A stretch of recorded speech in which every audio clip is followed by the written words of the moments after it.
Let me ask you something. When you hear the word queen, what comes to mind? Crowns, castles, royal banquets. Let me offer a different image.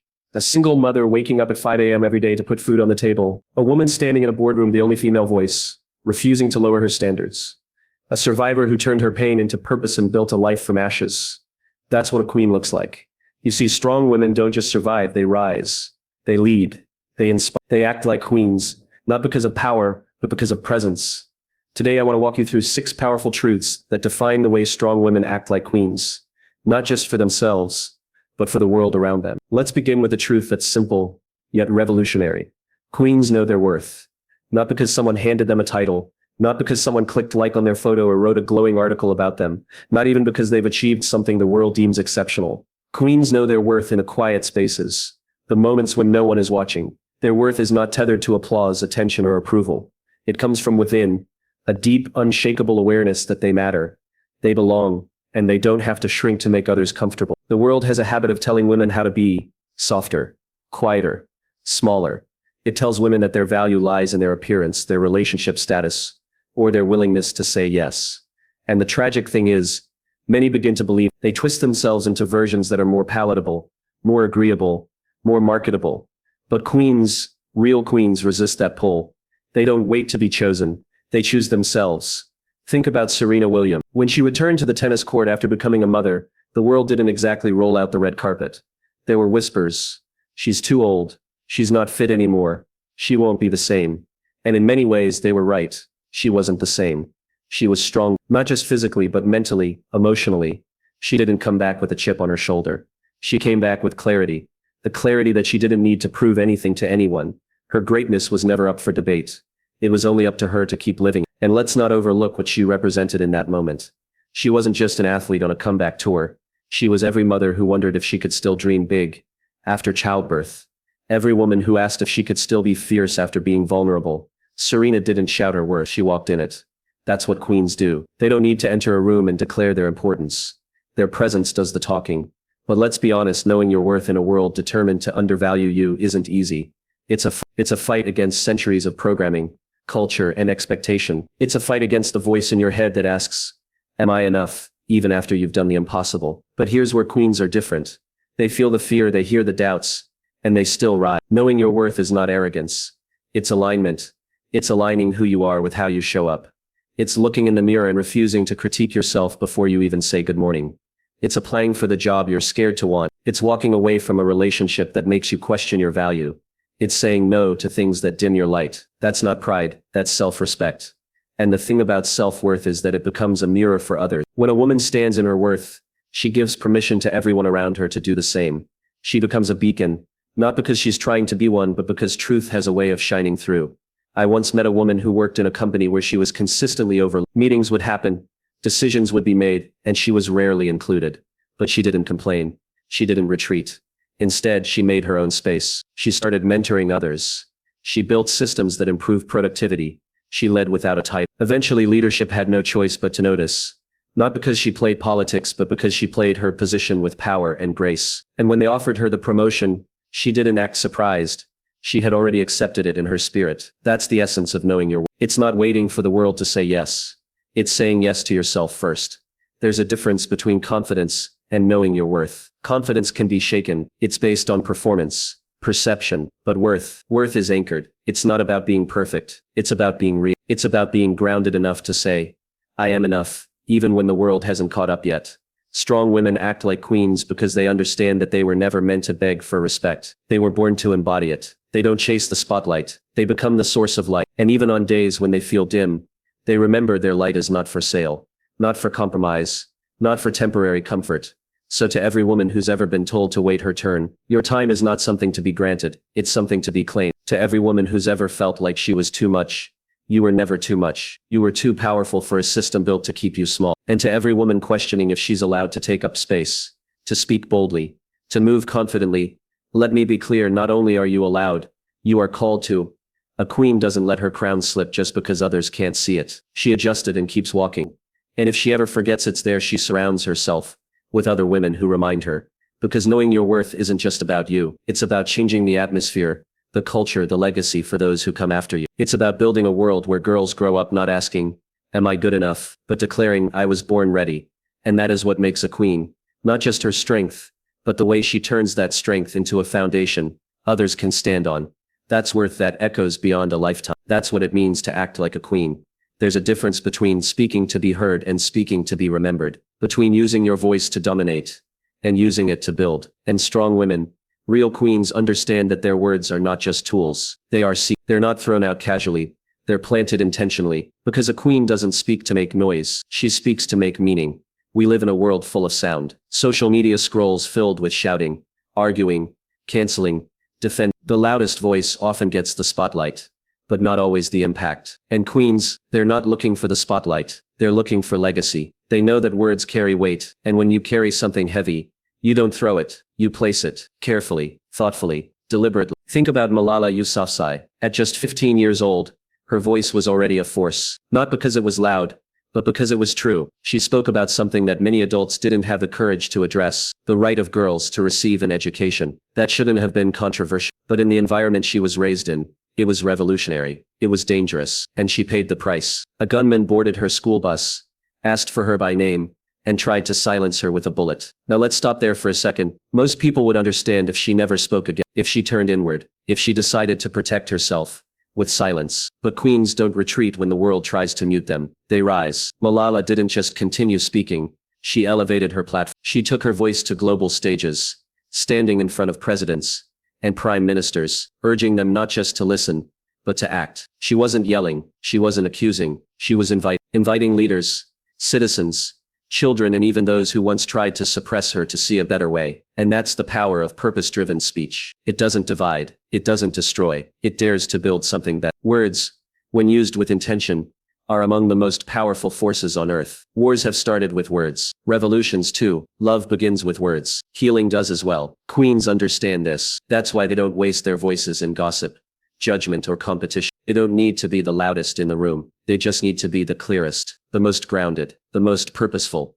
I once met a woman who led a nonprofit that served homeless youth. During a strategy meeting, the board was split, tempers flared, the room was charged. People were defending budgets, throwing out statistics, trying to assert their authority, and she sat silently for most of it. Not because she was disengaged, but because she was listening, absorbing, watching the emotional currents move. And when she finally spoke, she didn't raise her voice. She didn't cite numbers. She told a story. One of a 13-year-old boy who had shown up to their shelter 3 nights in a row, sleeping in the alley because he was too afraid to come in. When she found him, he was cold and hungry, but he kept asking if anyone had told his mom he was okay. And then she paused, looked around the table, and said, "That's why we're here. Not to protect a budget, but to protect him."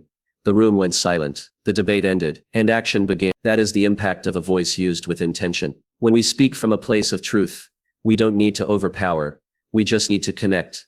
Because at its core, speaking with purpose is about aligning your voice with your values. It's about making sure that what comes out of your mouth matches the world you're trying to build. Too often we underestimate the ripple effect of a single conversation. A teacher who tells a struggling student, "I see you." A manager who tells an overlooked employee, "Your work matters." A mother who tells her daughter, "Your voice counts." Those aren't grand speeches, but they are world-shifting.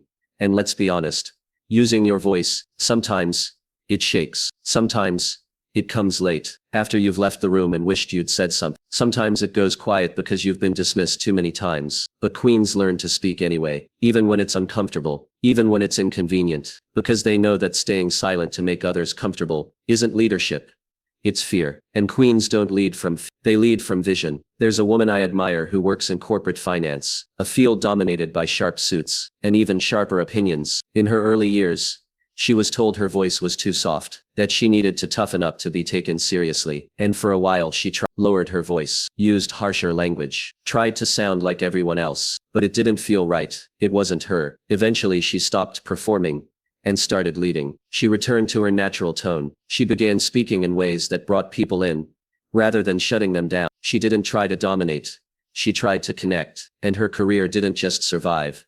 It soared. Because authenticity speaks louder than volume, and purpose outlasts performance. Queens speak not to win arguments, but to win. They don't speak to prove their intelligence, but to serve their mission. They understand that every time they speak, They have an opportunity to uplift someone else, to challenge old thinking, to light a fire in someone who thought their voice didn't matter. And when we carry that kind of responsibility with our words, we begin to change the spaces we walk into. Meetings shift, relationships deepen, movements begin, not because we shouted louder, but because we spoke truth. So if you're someone who has been afraid to use your voice, not because you don't have something to say, but because you're not sure how it will land, let me remind you, your voice is not a weapon, it's a bridge. Build with it. Speak not just to be heard, but to be because when you do, your voice won't just echo, it will resonate. Queens speak with purpose, not because they have to, but because they get to. And in doing so, they don't just create change, they become. Here's a secret that far too many people overlook. Real queens fix each other's crowns. They don't stand back and watch as someone struggles, falters, or falls. They step in with grace and strength, and they lift. They don't whisper behind backs or measure their worth by someone else's missteps. They rise, and more importantly, they bring others with them. That is what true power looks like. That is what real leadership feels like. We've been taught for too long that success is a limited resource, that there's only so much room at the top, and if one woman rises, another must fall. That myth has created a culture of silent competition, where women are conditioned to believe that their advancement depends on someone else's failure. It's a scarcity mindset, and it is not only wrong, it's destructive. Because when we compete in silence, we rob ourselves of something far more powerful, the ability to build something together. You see, queens don't compete, they collaborate. They understand that strength is not found in isolation, but in connection. They understand that power becomes limitless when it's shared. Imagine this: a woman walks into a room filled with powerful, driven, brilliant women. Instead of scanning the room for rivals, she looks for allies. She sees opportunity in every handshake, inspiration in every story, and possibility in every voice. That's what changes the game. Not the loudest voice in the room, not the sharpest elbows, but the willingness to stand next to each other instead of in front of each other. There is no weakness in lifting someone up. There is only wisdom, because when you empower another woman, you're not diminishing yourself. You're multiplying impact. You're turning moments into movements. You're building bridges where others build walls. And in doing so, you're redefining what leadership looks like. According to a Harvard Business Review study, women who support other women are more likely to succeed in leadership roles. That's not just a nice statistic. It's proof that mentorship, allyship, and genuine encouragement are not just soft skills or warm gestures. They are strategies for success. Tangible, proven. When one woman makes it, she cracks the door. When she turns around and pulls others through it, she kicks it off the hinges. And what happens then? The room fills with voices that were once silent, talents that were once overlooked, ideas that were once dismissed. That's how real change begins. Not with one person claiming a seat at the table, but with many women building a new table altogether. And let's be clear, fixing another woman's crown doesn't mean pretending she's perfect. It means seeing her humanity. It means offering grace when she's learning. It means reminding her of her worth when the world tries to diminish it. It means saying, "I see you," in a world that often doesn't. There's a kind of quiet revolution in that kind of love, a kind of rebellion in that kind of support. Because in a culture that thrives on comparison and competition, choosing to empower instead of envy is an act of courage. It's a choice, and it's a powerful one. The most beautiful truth of all is this: when you lift another woman, you rise too. It's not a zero-sum game. Her shine doesn't steal yours. In fact, it reflects it. The light gets bigger. The space gets wider. The possibilities become infinite. Think about the women in your life who changed your path. The mentor who gave you your first real shot. The colleague who vouched for you in that important meeting. The friend who told you to go for it when you doubted yourself. Now imagine being that woman for someone else. Imagine what the world would look like if we all made that choice. Too often, we're told that we have to be tough to make it, that softness is weakness, that compassion is a liability.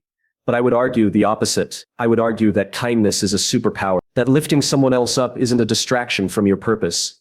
It is your purpose, because what is the point of power if not to use it to serve others? Let's be the kind of women who aren't threatened by brilliance, but inspired by it. The kind of women who clap the loudest when someone else wins. The kind who reach back even when we're still climbing. Because when we do that, we're not just changing lives, we're changing the culture. We're building a future where women don't just survive, but thrive together. There is something magnetic about a woman who walks with confidence and chooses to lift others instead of stepping over them. She becomes a force, not because of the title she holds or the accolades she's earned, but because of the people she's helped along the way. That's legacy. That's real influence. We don't need to wait for permission to lead this way. We don't need to wait for a position or a promotion. We lead by how we treat each other, by the conversations we choose to have, by the way we speak someone's name when they're not in the room. Every act of support, no matter how small, ripples out further than we know. So the next time you see a woman trying, dreaming, building, don't just watch, cheer, share her name, fix her crown. Be the reminder that she's not alone. Because in doing so, you become the queen who makes the whole room brighter. And that is a crown worth wearing. We often talk about strength as if it's something loud, as if it always shows up in the form of hustle, or fire, or unshakable determination. But sometimes true strength is quiet. Sometimes it sounds like a single word spoken with unwavering clarity. No. We've been taught to believe that saying yes is generous, that being available to everyone makes us valuable, that pleasing others is the price of being likable. But the truth is, queens, the women who stand tall, who lead with both fire and grace, they know something different. They understand that boundaries aren't barriers meant to push people away. They are gateways. They are sacred lines drawn not to separate us from the world, but to protect our peace, our energy, our purpose. There's a beauty in watching a woman who has learned this truth. You can feel it before she says a word. She doesn't rush to explain herself. She doesn't shrink to fit a room that can't handle her fullness. She stands firm not out of defiance, but out of alignment, because she knows what's hers to carry and what's not. Oprah Winfrey once said her life changed the moment she learned to say no without guilt. No is a complete sentence, she said. And what a powerful sentence it is. In that one word is the entire story of a woman who has realized her worth, who no longer needs to overextend herself just to feel seen, who refuses to trade her peace for approval.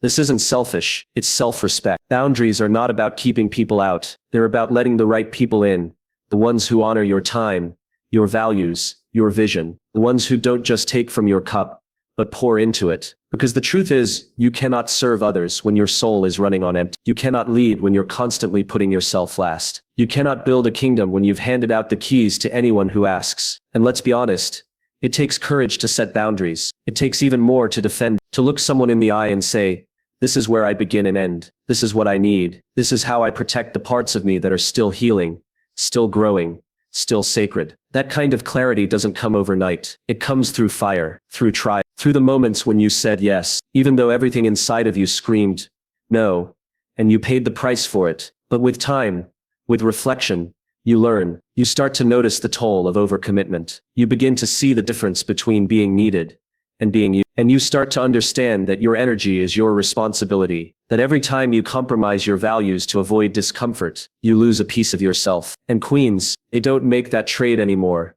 There's something radical about a woman who knows her limits and honors, who stops apologizing for needing rest, who understands that no is not a rejection. It's a declaration. It's her way of saying, I value my time. I respect my dreams. I choose what aligns with my purpose. That's not resistance. That's wisdom.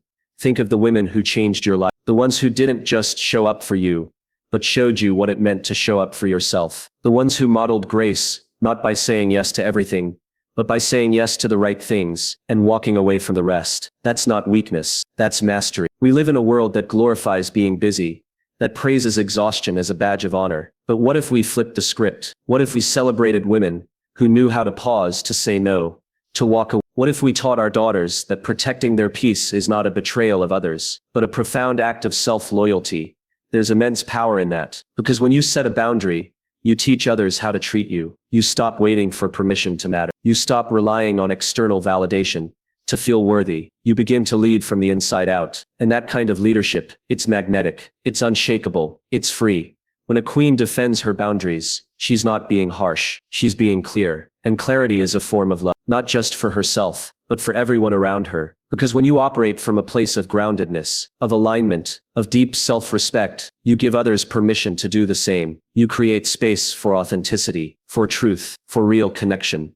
And yes, people will push back. Some will question your choices. Some will call you difficult. Others will accuse you of being too much or not enough. But the beauty is when your boundaries are rooted in truth, you don't flinch. You don't need to fight. You simply stand. Because your life is not up for debate. Your peace is not negotiable. Your purpose is not something you'll bargain away for temporary acceptance. This is what it means to rule your life like a queen. It means understanding that you don't owe the world your exhaustion. You owe it your gifts, your clarity, your brilliance. And that only happens when you have the space and the courage to protect them.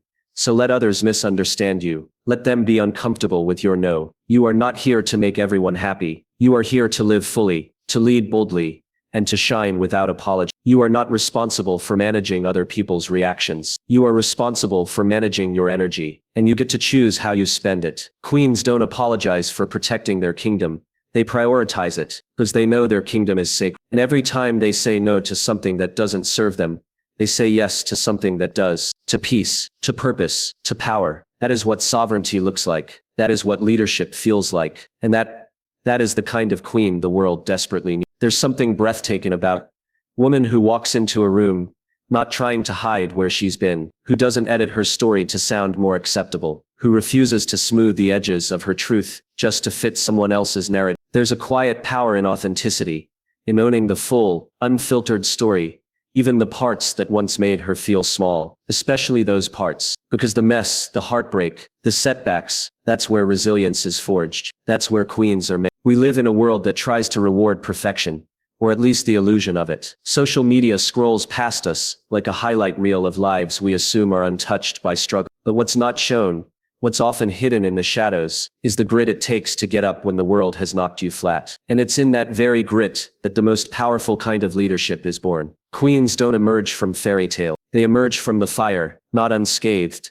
but stronger, wiser, and unashamed of the ashes they've risen from. Imagine a young woman sitting alone at her kitchen table, the silence of an empty room louder than any crowd, bills stacking, hope fading, a dream in her head, and a baby in her arm. That was J.K. Rowling, rejected by a dozen publishers, labeled unmarketable, invisible. But she wrote anyway, not because she believed it would succeed, but because she believed her story mattered. She poured her soul onto the page, one word at a time, not knowing that those words would one day ignite the imagination of millions. She didn't erase the chapters that hurt. She used them as ink. That's what ownership looks like. That's what real power feels like. You see, true queens don't chase approval. They don't ask for permission to be themselves. They know that their value isn't tied to validation. It's tied to truth, to self-awareness, to courage. And courage isn't the absence of fear. It's showing up in spite of. It's walking into a room, knowing your story isn't perfect, and owning every line of it anyway. That's what people connect to. Not the polished version, but the real one. The one with cracks and bruises and tear-stained pages. That's the story that moves hearts. That's the story that builds bridges. There's something magnetic about someone who stands in the light and says, "Here I am. This is me. All of me." That kind of transparency is rare. It's disruptive. It breaks the cycle of shame. It gives others permission to do the same. When one woman stands up and tells the truth about her journey, it creates a ripple. It tells the girl hiding her pain that she's not alone, that she's not broken, that her voice still matters. And when enough women start to own their truth, we stop competing and start rising together. The truth is, pain is a universal language. We all carry scars. Some of us just wear them on the inside. But the choice to pretend they don't exist only creates distance. When we bury our past, we bury the lessons too. And without those lessons, we can't grow. We can't lead. We can't rise. Queens are not those who've never fallen. They're the ones who got back up and then turned around to help someone else do the same. There is a unique strength in choosing to be seen, fully seen, not the curated version of ourselves, but the one that has been through, that faced the storm and made it out the other side. Because it's in that vulnerability that we discover real connection, real leadership, real impact. And make no mistake, the world doesn't need more perfect stories. It needs more real ones. The kind that remind us we're not alone in our mess, that we're all works in progress, that every scar has a story and every story has the power to heal. Think about the people who've inspired you the most. Were they the ones who pretended to have it all together? Or were they the ones who let you see their struggle and showed you what was possible despite it? We admire those who stand tall, not because they've never been knocked down, but because they've learned how to rise. That kind of strength is contagious. It changes rooms. It changes lives. We often talk about legacy as something we leave behind. But the truth is, legacy is built in the everyday moments we choose to show up fully. It's in the honesty we offer, the compassion we extend, the courage we model, and owning your story, all of it, is one of the most profound acts of leadership there is. Because when we do that, we're not just rewriting our own ending. We're creating space for others to do the same. So the next time you're tempted to downplay your past, don't. The next time you feel the urge to apologize for your scars, stop. Those scars are not signs of weakness. They are evidence of strength, of survival, of growth. They are reminders that you have lived, you have endured, and you are still standing. That is not something to hide. That is something to honor. This is not about being fearless. It's about being bold enough to own every part of your journey, even the ones you wish you could erase, because those are often the chapters that shaped you the most, the ones that taught you who you are. And once you start embracing those chapters, you begin to realize something powerful. You are not defined by what happened to you. You are defined by what you did with it. Queens don't wait for someone to come save them. They learn to save themselves. And then they light the way for others. They take their past, the pain, the shame, the silence, and turn it into purpose. They understand that the story isn't over, and they hold the pen with steady hands. Not because they know how it ends, but because they trust themselves to keep writing. So here's to the queens who are still in the middle of their mess, who haven't figured it all out yet, who are healing, growing, stumbling, and rising, all at once. You are not behind. You are not broken. You are becoming, and your story, even the messy parts, is exactly what someone else needs to hear. Keep telling it, keep owning it, because you never know who's watching you, and finding the strength to own them. We live in a world that too often confuses noise for strength, dominance for leadership, and ego for vision. In this world, it's tempting to believe that the loudest voice in the room is the most powerful, that the one who speaks first, or speaks over, has the final word, that leadership is about asserting control, rather than cultivating trust. But true leadership, real, resonant, lasting leadership, is none of those things. And it's no coincidence that some of the most transformative leaders today are women who lead with heart, not ego. There's a reason we're drawn to leaders who speak with empathy, who listen before they act, who create space rather than take it up. It's not just idealism, it's effectiveness. A recent McKinsey study revealed something deeply telling. Companies with more women in leadership roles don't just perform better on the balance sheet. They thrive in culture, in morale, in innovation. When women lead, when women lead, connection becomes the cornerstone of performance, not the byproduct. But this isn't about making a case for women to be allowed to lead. That ship has long sailed. This is about understanding why the way they lead matters, why it changes lives, why it transforms rooms, companies, families, and futures. Leadership that stems from the heart isn't weak, it's revolutionary. Because it refuses to cling to the shallow gratification of control. It seeks something deeper: impact, legacy, transformation. You see, ego-based leadership often enters the room with the need to prove something. It needs validation, applause, recognition. But heart-based leadership, what I like to call queen energy, enters a room with one question: how can I serve? It doesn't lead for the spotlight. It doesn't lead for the title. It leads because there is work to be done and people to be uplifted. Queens understand that real power is not about being above others. It's about bringing others with them. We've all seen the difference. Think about the leader who listens to understand, not to respond. Think about the leader who knows your name, your struggles, your story, not because it gives her leverage, but because she genuinely cares. Think about the leader who makes you feel braver, just by standing next to her. That's not ego, that's heart. That's what we need more of. It's easy to underestimate the quiet strength of women who lead with compassion, because their power doesn't shout, it doesn't pound the table, it doesn't need to dominate. But make no mistake, it changes everything. These leaders create environments where trust flourishes, where people are not afraid to speak up, where failure is met with understanding instead of judgment, where success is shared, not hoarded. And what happens when people feel safe? They innovate, they collaborate, they rise. Compassion and empathy are not soft skills. They are core competencies. They are the bedrock of influence. And women who lead with them do so not because it's trendy, but because it's true to who they are. They've had to fight to be heard in rooms that weren't built for them. They've had to succeed without compromising their integrity. They've had to choose between being liked and being respected. And often they've learned how to be both. That kind of leadership isn't accidental. It's earned every single day. But let's be honest, leading with heart is not easy. It requires vulnerability. It means showing up when it's hard. It means putting your ego aside even when it's screaming for attention. It means choosing collaboration over credit. And in a world that still rewards bravado more than bravery, that takes courage, What's extraordinary about these women, these queens, is that their power doesn't come from a throne. It comes from their capacity to hold space for others, to lift voices, to create belonging. They understand that their legacy will not be measured by how many people serve them, but by how many people they served. Their measure of success isn't in titles or trophies. It's in the lives they've impacted, the trust they've built, and the change they've ignited.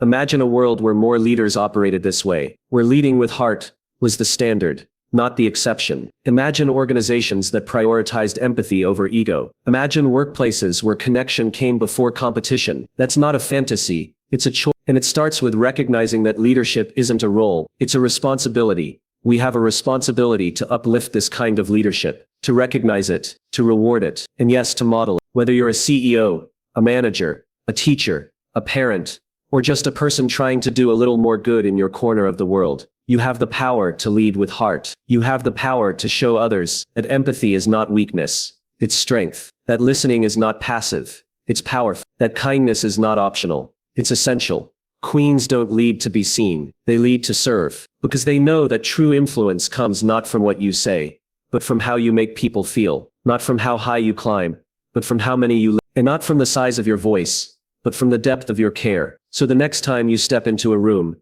ask yourself, am I leading with ego? Or am I leading with heart? Am I trying to prove something? Or am I trying to build something? Because the world doesn't need more noise.